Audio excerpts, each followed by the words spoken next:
Hey, everybody. Well, thank you for joining another one of our online videos here. And today we're going to talk about rocks. And specifically, I believe that rocks is really the key tool to help drive us to that 10-year target that we're aspiring to become. If we're good at our rocks, we're going to be able to make those kind of big steps and strides to really advance the business in ways that we could never just do, just looking at the week to week and scorecard type items. So rocks are that key to really being able to go hit our big picture intentions. Now, when we start to think of rocks, now rocks are goals, but when we start to think about this, it makes me think of this quote. And this quote's from Dwight D. Eisenhower, and he's quoting the former president of Northwestern University. And what he says is, I have two kinds of problems, the urgent and the important. The urgent are not important, and the important are never urgent. Nice little play on words here, but one of the things that we say in the EOS community a lot is that the enemy of the important is the urgent, or urgent is the enemy of the important, probably a little more succinctly. Because this is what we find all the time, that people are running around working, busy all day, and then didn't get the most important things done. And you do that day after day after day, after compounds to weeks, goes to months, goes to quarters, and all of a sudden we're running around, but we really haven't moved the needle. And this is something that occurs to everybody until we basically fix it. So when we talk about this concept of rocks, what are we talking about? Rocks are 90-day goals in the EOS world. So rocks equals 90-day goals. And why do we say 90-day goals? Why not 75 or 60 or 500-day goals? The reason for this is that when EOS was getting built and the guy that founded all this stuff, Gino Wickman, was working on it, one of the things that he observed both in his own business and then as he was working with other businesses was that people's attention really started to drift after about 90 days. When we basically set targets, we could keep focus for about 90-day windows. But after that 90 days, all of a sudden, other things were coming in. People started to see other things that were important, and they started to go off track. So this is where we look at it. We set the goals for 90 days. We come back together after 90 days, see how we did. We set the goals for the next quarter. 90 days later, come back, see how we did, set goals again. We believe it's a 90-day world, and that's where that is coming from. Now, why rocks? Why do we call them rocks? And this actually comes from Stephen Covey and his book, The 7 Habits of Highly Effective People. And he, in turn, was talking about a university professor. And what this university professor had done is they had a jar or a cylinder, and then they had some rocks and some pebbles and some sand and some water. I think he had some small rocks. I think he had 5 things. And he gave the students as a discussion about what is the right order to put things in to make everything fit into the jar. And if you Google jar of life, you'll see this story in a variety of ways. Now, to get everything to fit into this jar, you got to get the order right. If you start with the sand, you're done because it ends up like this. But if you go with a slightly different order, if you actually put the rocks in first, and then you put the pebbles in, they kind of fit between the rocks. Then you put the sand in, you get that to fit between the pebbles and the rocks. And then you put the water in, then everything can fit in the jar. And I know we don't have water in one of the jars. Please go with it. And what we feel is that this is what occurs in business as well, that too often we are so busy running around dealing with the urgent that we never get to the rocks. Our order is backwards. We spend our time on the urgent, being the sand. We don't have time for the rocks. But if we could basically get our rocks done first, then we have time to get everything done. And so this is the way that we need to start to schedule our time. This is where we need to improve our focus. We need to prioritize our rocks, our goals, because these are the things that are going to move the needle and drive us to that 10-year target that we want to get to. So how do we start? Where do we get going with this? Well, our starting point is going to start with the executive leadership team. And people that'll be listening to this, we might have companies that are 3 people. We're also going to have companies that have over 1,000 people. But regardless of the size of the company, we are going to get the leadership team together as our starting point. And the purpose is to get our leadership team together to identify the 3 to 7 most important things that this company needs to get done over the course of the next quarter. And before we do anything, we have to figure out what's the next due date. Like when we're looking at these goals, typically it's about 90 days away. We set that due date. And once we have that, we're now going to calibrate. We're going to align our thinking to the big picture. We're going to basically start off. I'm going to say, okay, what was our 10-year target? This is where we want to be in 10 years. And then we're going to look at our 3-year picture. This is all part of the EOS tool, the Vision Traction Organizer. We have the 10-year. Then we're going to basically say, okay, in order to be on track to that 10-year, we have to be here in 3 years. Great. We review our app. Then we go, okay, in order to be on track for the 3-year, we have to be here in the next 12 months, the next year. And we get ourselves thinking about that and saying, all right, I remember now. We have to be here in 1 year to get to here in 3 years, which puts us there in 10 years. Got it? Perfect. Then we're going to look at our quarterly financial goals. And then we're going to look at our major issues, and we're going to let all this stuff swirl around our mind, predominantly the 1-year plan. What do we have to get to for that 1 year? And we're going to think a lot about those quarterly goals. And then we're going to think about those issues. And we think about all these things that we need to do. And yes, good time take some Advil or something, because there's a lot to think about what the 3 to 7 most important things are. Now, when we do this, when we have all this stuff swirling, we have all these different leadership team members starting to say, I think this is the most important. And somebody else goes, no, I think that's the most important. I think this is the most important. This can be very hotly debated. And this is where I like to see a good amount of debate. I want healthy conflict, because we want to identify the most important things that this company has to get done. We probably have 20 great candidates about what should be a priority this quarter. But as a company, what do we really need to distill down as being those most important things? And that's where we get down to that number between 3 and 7. If we can get it between 3 and 7, we have a great shot at getting those things done. When we have 20, we got no shot at getting those things done. All right. So ultimately, when we're done, we have the entire leadership team in agreement. These are the top things that we're going to focus on for the next 90 days. We are locked in. Yes, this is what we're going to get done. And when we think about this, here's an example for people that maybe have not done this in the past. We basically may say, for a manufacturing company, here's the 4 priorities that we're going to set for the next 90 days. We got to deploy our email marketing software and send out 2 campaigns. We got to get the manufacturing press into production. We got to document a financial analysis on cash flow, and we got to start our search for additional office space.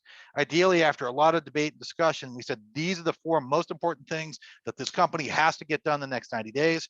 Everybody in the leadership team's like, okay, I'm on board. Yes, off we go. Now, once we do this, we are going to make sure that each one of those goals is now assigned to one of those leaders. Because if nobody has the accountability for it, we know it's not going to get done. But there's a similar thing. If 2 people are responsible for it, or multiple people are responsible for it, if multiple people are accountable, then nobody's accountable. So for each of these goals, we assign one person. Even if they got to coordinate across multiple departments, we got one person that's going to show up every week and say, okay, we are on track or we are not on track. One person, which because of this, because over 90 days, these goals can be kind of tough. We've got to be really good at making sure that each goal is what we call SMART. Now, this term SMART, this has been around for a while. Another thing you can find on Google pretty easily, and it's an acronym, and it stands for specific, measurable, attainable, relevant, and time-based. So by specific, what we're really getting at here is you could look at it and say, okay, here's my goal. I'm going to review the processes. Right, but at the end of the quarter, how do we know if that got done? Or I could say, I'm going to revise and document the marketing process. Very, very specific. Everybody can basically say, okay, I get what you did here. Can I see the document? Second one is got to be measurable. Okay, I'm going to basically do 20 hours of training versus I'm going to do a lot of training. I'm going to do a lot of hours of training. All right, well, one person may think that a lot of hours is 100 hours. Another person might think it's 3.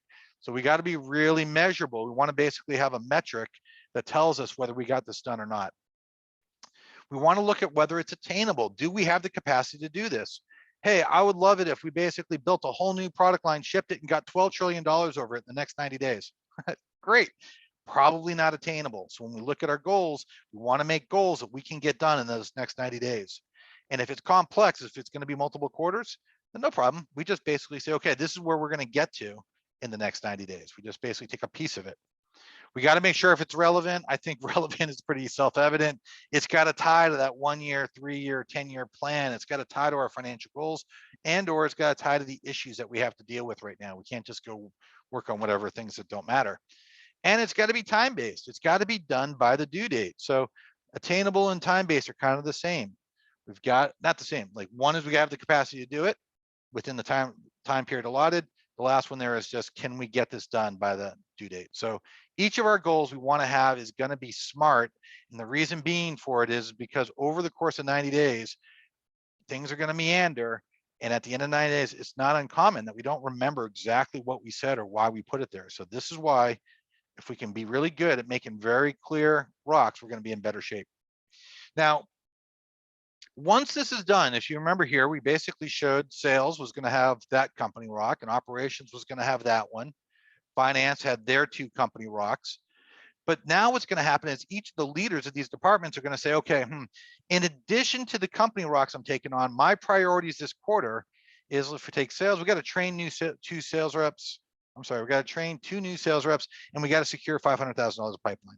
In addition, we got to configure HubSpot, give us more MQLs to the sales reps. The operations person is going to say, yeah, in addition to my company rock, here's the things I need to do. And finance is going to say, in addition to my company rocks, here's the priorities that I'm going to do. This number per department can be anywhere between 3 and 7. And each one of these leaders, each of these managers, don't care what their titles are, but each of these leaders, they're basically looking at their capacity and saying, okay, here's the amount of really kind of big goals I can get done this quarter. If I am super busy, if I'm basically a retailer and we're talking about the end of November, I don't have time to work on a lot of rocks, so I'm not going to take on a lot.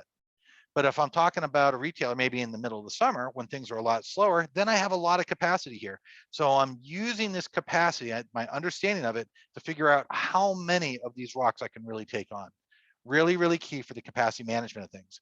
So now we have the company rocks, the priorities. We said, I think 4 of those. Those 4 got spread across my 3 different departments. And now each department is adding their priorities. So now sales knows what operations is prioritizing. They know what finance is prioritizing. And everybody gets to know what each department's key priorities are. Really good. Allows me to focus on my stuff and have an understanding of where each of my peers are taking the business. Beautiful. All right. Now from here, our leaders are aligned. The company priorities are 100% agreed upon by the executive team. Each department's priorities are 100% agreed upon by the executive team. And we know that these priorities are aligning to the 1-year, 3-year, 10-year of where we want to go. Perfect. Now we're starting to get some good traction as we're starting to pick up momentum here. But we don't want to stop there. We want to drive this type of alignment all the way through the company, top to bottom, 100% of the people. So what do we go from here? So now each of the department leads, and we'll use operations as our example, operations says, okay, here's my priorities. This is the 3 rocks that we just talked about on the previous slides here. There's 1 company rock and 2 of the other departmental priorities that the head of operations said. These are the 3 most important things that operations is going to get done this quarter. And now the head of operations sits down with their direct reports, and maybe it's supply chain, shipping, and production. Maybe that's how the operations lead has their accountability chart set, and says, okay, here's my 3 big priorities. Now let's talk about how these are going to fit to you. And so just like what happened above, we're going to do the same thing here. The first one, get the manufacturing press into production. Okay, the production guy will take the lead on that one. And install the new rack equipment. Okay, the shipping guy will take the lead on that one. And the secure a new source for brass, the supply chain person will take the lead on that one. So we distribute that out. But just like we did above, each of these different department leads is going to say, hey, I've got other priorities too. In addition, maybe we take production as a one we're going to focus on. I've got the one that I took, we got to get that manufacturing press in production. But in addition, my priorities in production is I got to get that 3rd shift supervisor fully trained to be able to run solo. And on my first shift, I need to get those 3 operators cross-trained to be able to work on the different machines. So now the production person is saying, hey, these are my priorities. I'm taking yours, boss. I'm making sure I'm taking my share of that. But in addition, here's the additional priorities I have. And the shipping person's doing the same thing, and the supply chain person's doing the same thing. And each of these folks are looking at each other's list. They're ideally doing this in the meeting, and we're saying, okay, yeah, that's good. Hey, shipping person, for me to get this done, I need your help. Do you have the capacity for that? Okay, great. Hey, supply chain person, we're going to need this. Are you good with that? Okay, that's great. And we're going to talk to each other and get that alignment across our department. And we're going to do this again and again. So now the production guy can now meet with their direct reports. Maybe it's the 1st, 2nd, and 3rd shift supervisors, and he's going to do the same thing and say, hey, listen, here's the rocks that I have. These are my priorities. Now, who's going to take this? And they distribute that out. And it doesn't mean that everybody has to take one. Maybe 1st shift has a couple of the production leads rocks. Maybe 3rd shift has one. Maybe 2nd doesn't have any of them. And now each of these leaders are going to do the same thing. They're going to say, okay, in addition to the ones that I have to take on from my boss, here's the priorities that I have with my department. They add to that, and we just continue to do this top to bottom across the organization. Oh, this is kind of a little funny thing here that I'm putting in, but here's the thing. Can you really do this across an organization? Like, can you do this, whether you're a 10-person organization or a 2,000-person organization? Can I really get goals to go from top to bottom across my organization? And I just, I get a kick out of this. This is a video, it's pretty old, so you may have seen it because it definitely went viral, but this is a Filipino prison. This was not pushed on them. These were actually self-motivated prisoners that had 1,500 of them to do this flash mob thing in to Michael Jackson.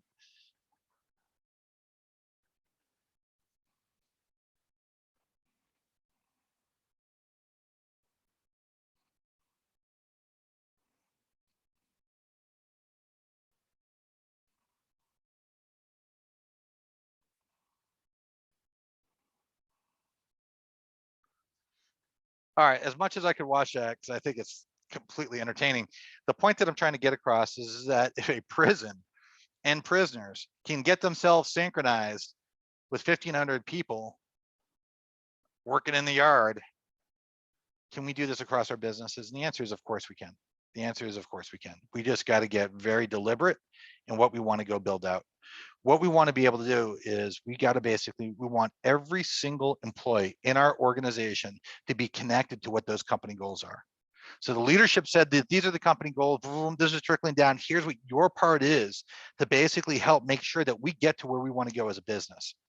And if we have a 30-person company and everybody took 2 goals each quarter, we're getting 60 goals done, 60 kind of meaningful things done every quarter. You figure that, it's 240 a year. And if I get a 300-person company, this is 600 goals a quarter. That's like 2,400 meaningful things getting done every year that are planned, that are synchronized, that are aligned to where we're trying to go. We want every employee to feel more connected to the company, and we want every employee to have clarity about what they need to be working on with their boss's endorsement, saying, yep, that's a good priority for you right now. Yeah, that training is going to be key for you. Or no, this is not an area that you should focus on right now. Every single employee having the clarity of what the most important things are for their departments. Think of the power that we're enabling, the empowerment that we're giving to the employees as well.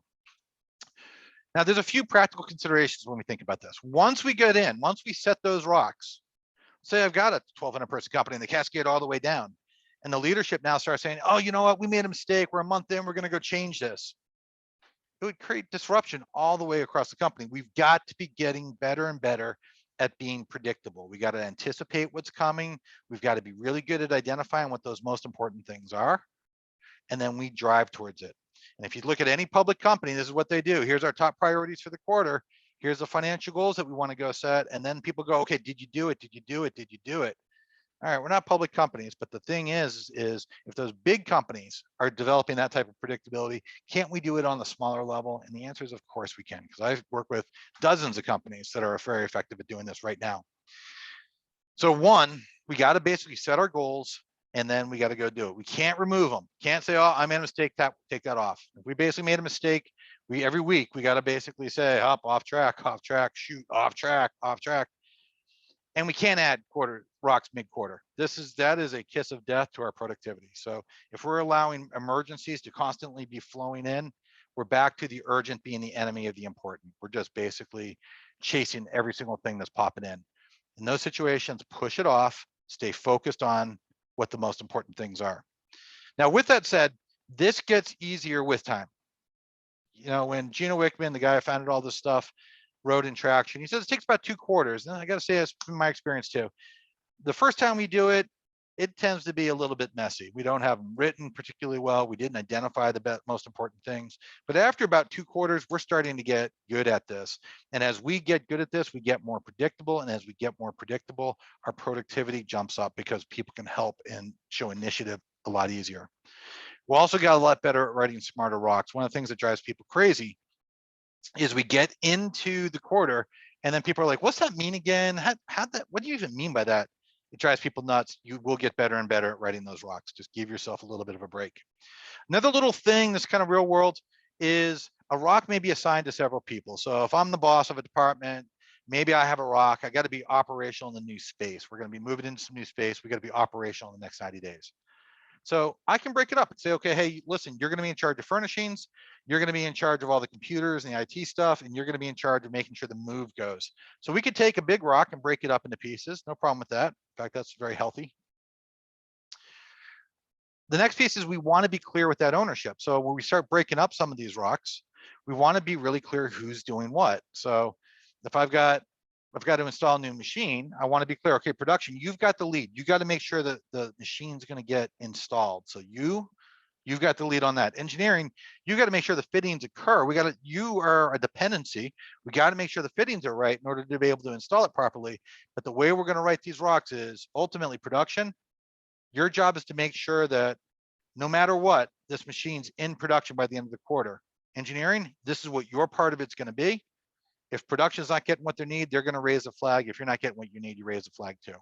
Where it gets bad is if we just said, okay, production, engineering, both you are responsible for installing the new machine. We know we all work together.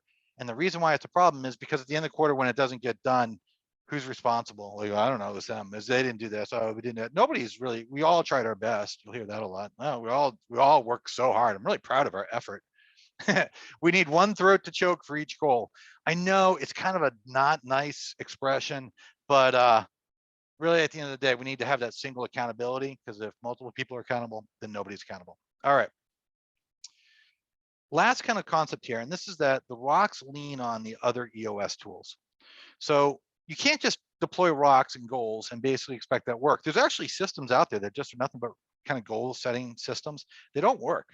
And the reason why they don't work is because we need to have our accountability chart. We need everybody to understand what their job is to really understand what they should be prioritizing. We need to have the scorecards in place because we got to balance out. This is the work I got to do day to day or week to week. That's what my scorecard check catches. And then these are the strategic things I got to get done. That's what the rocks catch. Those two things got to work together. If I have just rocks, I'm going to work on all the strategic stuff and not pay attention to the day-to-day stuff. If I have just a scorecard, I'm working on the day-to-day stuff and I'm not moving the needle. So those two things have to work together. We need to have an L10 meeting. We got to basically make sure that every week we're checking on those rocks. How are we doing? How are we doing?